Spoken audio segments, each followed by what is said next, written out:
Today we will take you into the world of stories. Welcome to our channel.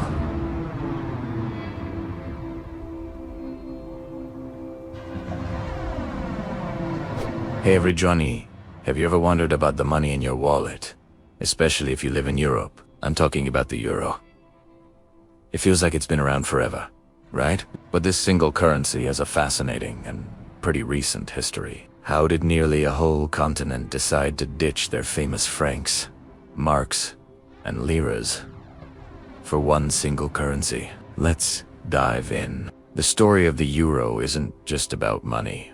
It's about a dream of a peaceful and united Europe. After the devastation of World War II, leaders across the continent were desperate to prevent another conflict. They believed that by tying their economies together, war between them would become unthinkable, maybe even impossible. The first major step was the Treaty of Rome in 1957, which created the European Economic Community, or EEC.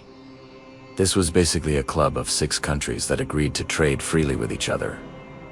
It was a huge success, and more countries wanted in. Over the next few decades, the idea of deeper integration grew stronger. Trading was great, but having a dozen different currencies was a headache. Imagine you're a business in Germany trying to sell goods in France. You'd have to deal with constantly changing exchange rates, conversion fees, and a whole lot of paperwork. It was complicated and expensive. The vision of a single market with a single currency started to look very attractive. It would make trade simpler, travel easier for citizens, and create a powerful economic bloc to rival the United States and the US dollar. The real turning point came in 1992 with the Maastricht Treaty. This was the moment the dream started to become a concrete plan. The treaty laid out the blueprint for the euro and established the strict rules countries had to follow to join. These rules, known as the convergence criteria, were tough. They covered things like low inflation, stable government finances, and controlled national debt.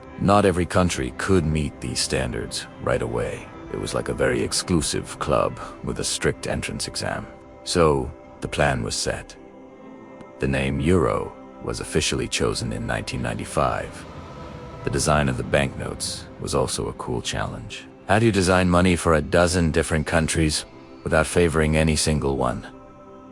The solution was brilliant. The banknotes featured generic architectural styles from different periods in European history: Romanesque, Gothic, Renaissance, and so on. The bridges on the back symbolize connection and communication between the people of Europe and the rest of the world. No specific, real-life monuments were used, making the designs truly. Finally, on January 1st, 1999, the euro was officially launched. But here's a fun fact. You couldn't actually hold it yet. For the first 3 years, the euro existed only as an electronic currency for bank transfers and financial markets. The public had to wait. During this time, prices in shops were often displayed in both the local currency and in euros to help people get used to the new values. It was a massive psychological adjustment. Then came the big day, January 1st, 2002.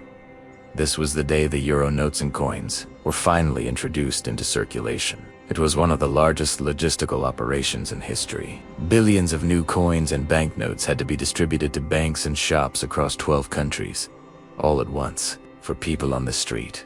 It was a historic moment.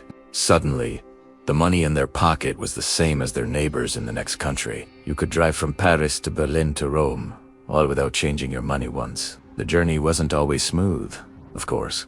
The euro has faced major challenges, like the sovereign debt crisis a decade ago, which tested the very foundations of the currency union. But despite the hurdles, the euro has endured and even expanded. Today, it's the official currency for over 340 million people in 20 European Union countries. It is a powerful symbol of unity and a daily reminder of a journey that started with a dream of peace. So, the next time you hold a euro coin or banknote, remember the incredible story behind it. It's more than just money. It's a piece of history, a symbol of cooperation, and a testament to Europe's long and winding road toward unity. Thanks for watching.